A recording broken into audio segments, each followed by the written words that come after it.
Bonjour, je voudrais aujourd'hui, ici dans l'atelier, vous parler d'une œuvre aux cendres, du travail qui a été mené d'écriture et puis de peinture ces derniers temps par moi puis par d'autres, parce que je me rejoins aussi, non pas seulement dans mon travail d'écriture, mais dans mon travail de lecture.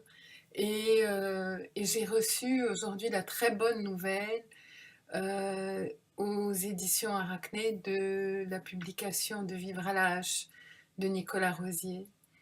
Et j'en suis très émue et très heureuse pour lui. Et je voudrais parler de cette œuvre aux cendres rapidement. J'ai un texte qui va accompagner ce vidéo, en commençant par un poème de Jorge Luis Borges, qui a été publié à Gallimard en 2014, où il dit: Brouillard dort, l'Occident éclaire la fenêtre, le manuscrit ponctuel attend, comblé d'infini. Quelqu'un construit Dieu dans la pénombre. Un homme engendre Dieu. C'est un juif, aux yeux tristes et au teint olivâtre. Le temps l'emporte comme le fleuve emporte une feuille dans l'eau qui décline. Peu importe. Le sorcier insiste et façonne Dieu avec une délicate géométrie. Depuis sa maladie, depuis son néant, il continue à ériger Dieu avec la parole. L'amour le plus prodigue lui fut donné, l'amour qui n'espère pas être aimé. Et lorsqu'on écrit, lorsqu'on peint, on donne un immense amour à cette œuvre que l'on fait. Et qui est le destinataire?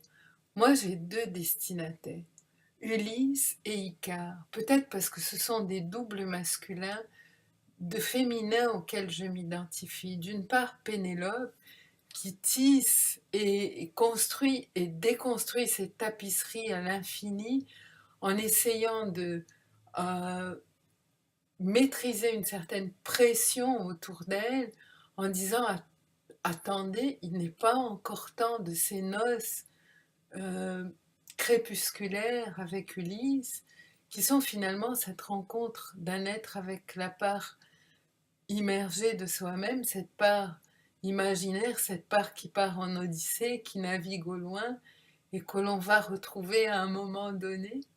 Et peut-être aussi Icare, parce que l'écriture a le travail de tisserand, mais a le travail du fil d'Ariane. Et en échangeant avec Nicolas Rosier récemment, il parlait de combien il avait finalement trouvé ce fil seul et à main nue, ce fil pour sortir du labyrinthe. Et il y a entre l'art euh, un accord que Homère a vu avec la nature humaine qui la dépasse. Et c'est comme si nous dépassions notre condition, cette condition d'être assaillis, persécutés, comme les Pénélopes, de demandes qui ne lui correspondent pas, et d'attendre jusqu'à écouter une demande qui correspond au manque qu'elle a en elle, ou d'être assailli par des minotaures dans des labyrinthes, c'est-à-dire des monstres qu'il faut affronter pour devenir un peu plus soi-même. Et cet accord de l'art comme dépassement avec sa nature profonde suppose en effet une liberté prométhéenne, une marge pour la seigneurie de soi-même fût-elle étroite, mais qui se doit d'être présente, car pour que l'art puisse être porté par un souffle, il ne peut être otage de la volonté de l'autre, et le feu de Dieu doit luire dans les mains humaines.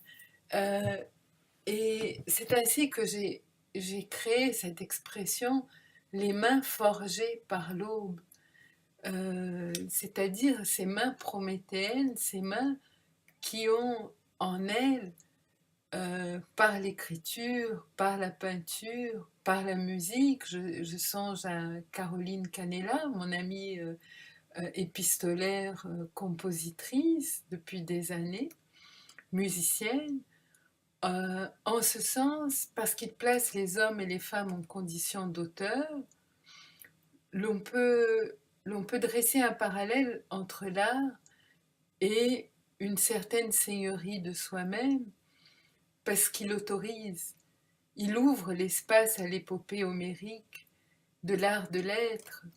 Je dirais que l'héritage transmis par les pères et mères symboliques que l'on a sur le chemin, qui peuvent des fois être plus jeunes que nous, reflète le goût de se mettre en marche, de refaire la trajectoire infinie qui mènera aux noces crépusculaires d'Ulysse et Pénélope, les noces d'un être humain avec la part ombrée de lui-même et dont l'art autorise l'apparition.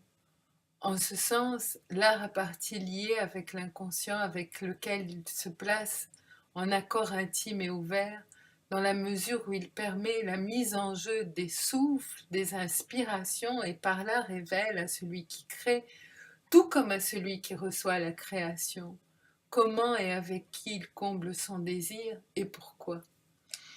Et je dirais qu'il existe une dimension contemplative dans l'action de l'art et qu'on ne peut pas, on ne peut pas nier cette dimension de silence, de plonger dans les tréfonds de l'âme humaine.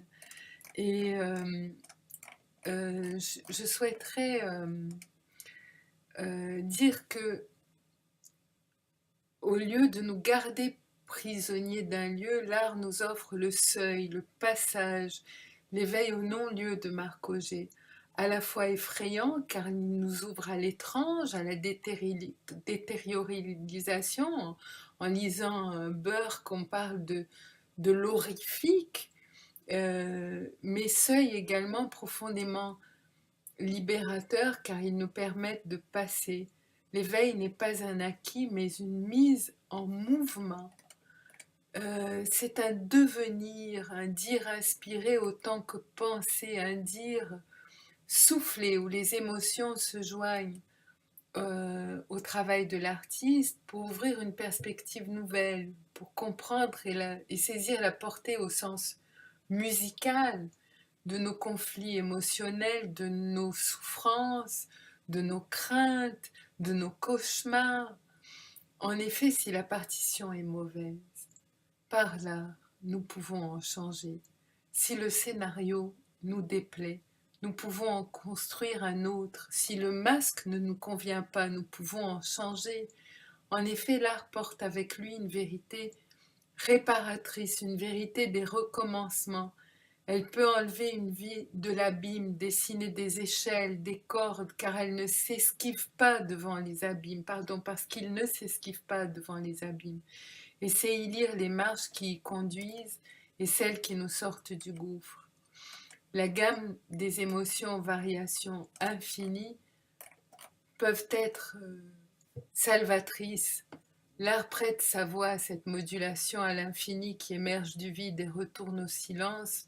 Et contrairement à la vie, l'expression, au lieu de nous heurter, nous frappe du sceau du sublime, irrémédiablement. Et je voudrais terminer par un poème.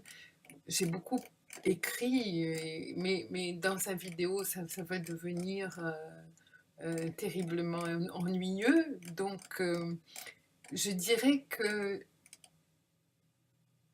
pour moi, ainsi que pour d'autres, comme Nicolas Rosier, après avoir suivi de nombreuses fois les étapes alchimiques du rouge qui vire au noir, des cendres qui muent en or, ou de l'or qui s'en va au sang, vient enfin un temps où l'on s'extirpe du fleuve des mots et où l'on se contente d'observer les flaques qui miroitent sur un sol calciné sans rien presser.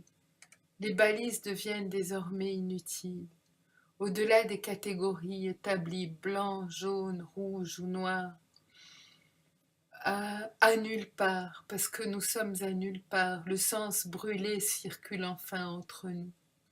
Commence alors une œuvre au tracé cendré, une œuvre libre, dégagée du poids de l'attente. Elle éclose sans bruit, ardente.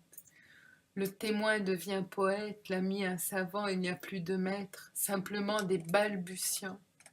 Cette œuvre coule comme une lave, un pleur ou une prière, sans heurts, sans d'autres attaches que celles de l'eau profonde, de l'eau limpide de nos rêves calcinés.